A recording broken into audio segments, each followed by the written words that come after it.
ನಮಸ್ಕಾರ ದೊಡ್ಡ ಮಂದಿಗೆ. ನಾಳೆಗೆ 9:30ಗೆ ಯಾವ್ಯಾವ ಮ್ಯಾಚ್ ಅದಾವಪ್ಪ ಅಂತ ಇಂಡಿಯಾ ಮತ್ತು ಆಸ್ಟ್ರೇಲಿಯಾ ಮ್ಯಾಚ್ ಅದಾವ. ಎಲ್ಲರೂ ಹೋಗಿ ನೋಡಿ. ನಾನು ನೋಡ್ತೀನಿ. ನಾಳೆಗೆ ತಿಂಡಿ ಮ್ಯಾಚ್ ಅದಾವು. ಯಾರು ಗೆಲ್ತಾರೆ ನೋಡೋಣ. 2ನೇ ಟೆಸ್ಟ್ ಪಂದ್ಯ ಐತಿ ಇದು.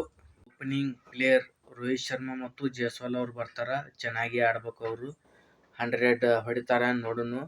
ರೋಹಿತ್ ಶರ್ಮಾ 100 ಹೊಡಿತಾರ ನೋಡೋಣ. ಇಬ್ರು ಬರ್ತಾರ.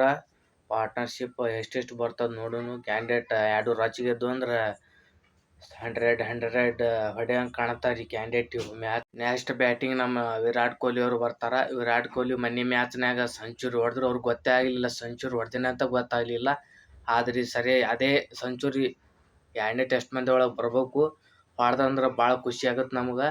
ಹಂಗೆ ಸ್ವಲ್ಪ ಸ್ಕೋರ್ ಹೆಚ್ಚು ಮಾಡಬೇಕು. ಆಸ್ಟ್ರೇಲಿಯಾ ಪ್ಲೇಯರ್ಗೆ ಹೊಡ್ಯಾಕೆ ಕೊಡಬಾರ್ದು. ಬುಮ್ರಾ ಅದನ್ರಿ. ಬುಮ್ರಾ ಮಿಕ್ಕಿದ ಗಡಿ ಅದು ಕ್ಯಾಂಡಿಡೇಟ್. ಅದು ಹೊಸ ವಿಕೆಟ್ ದಡ್ದಾಡ್ದ ತೆಗೆದು ಬಿಡ್ತಾನೆ ಕ್ಯಾಂಡಿಡೇಟ್. ದೂರ KL ರಾಹುಲ್ ಅವರು 1ನೇ ಟೆಸ್ಟ್ ಪಂದ್ಯದೊಳಗೆ 77 ಹೊಡೆದಿದ್ರು ಕ್ಯಾಂಡಿಡೇಟ್. ಅದು ಬಿರ್ಸಿನ ಮಾತು. ಅದು ಹೊಡೆದಿತ್ತು. ಅದೇ 2ನೇ ಟೆಸ್ಟ್ ಒಳಗೆ ಯಾವುದೇ 77 ಬಂದ್ರೆ ಚೆನ್ನಾಗಿರುತ್ತೆ. 77 ಯಾಕೆ 100 ಬಂದ್ರೆ ಚೆನ್ನಾಗಿರುತ್ತೆ. ಒಂದು 80-90 ಹೊಡೆದ್ರೆ ಭಾಳ ಸ್ಕೋರ್ ಮಾಡ್ಬೋದು. ಕ್ಯಾಂಡಿಡೇಟ್ ವಜ್ಜಿರ್ಬೇಕು. ಕ್ಯಾಂಡಿಡೇಟು ಆಸ್ಟ್ರೇಲಿಯಾ ಪ್ಲೇಯರ್ ಹೊಡಿಬೋದು. ಅವರು ಸೋತೆವತ್ತು ಅವ್ರು ರಚ್ಚಿಗೆದ್ದಿರ್ತಾವೆ ಕ್ಯಾಂಡಿಡೇಟ. ಅದೇ ಈ ಮ್ಯಾಚ್ ಏನು ಮಾಡ್ಬೇಕು ಗೊತ್ತು. ಈ ಮ್ಯಾಚ್ ಗೆಲ್ಲಲೇಬೇಕು. 2ನೇ ಟೆಸ್ಟ್ ಪಂದ್ಯ ಗೆದ್ರೆ ನಮ್ಗೆ ಭಾಳ ಖುಷಿ ಆಗುತ್ತೆ. ಕಿಂಡಿ ಕಡಲೆ ಅನಿಸ್ಬಿಡು. ಕಿಂಡಿ ಕಡಲ್ಲಾಗ ಪಟಾಕಿ ಹಚ್ಚೇ ಬಿಡು.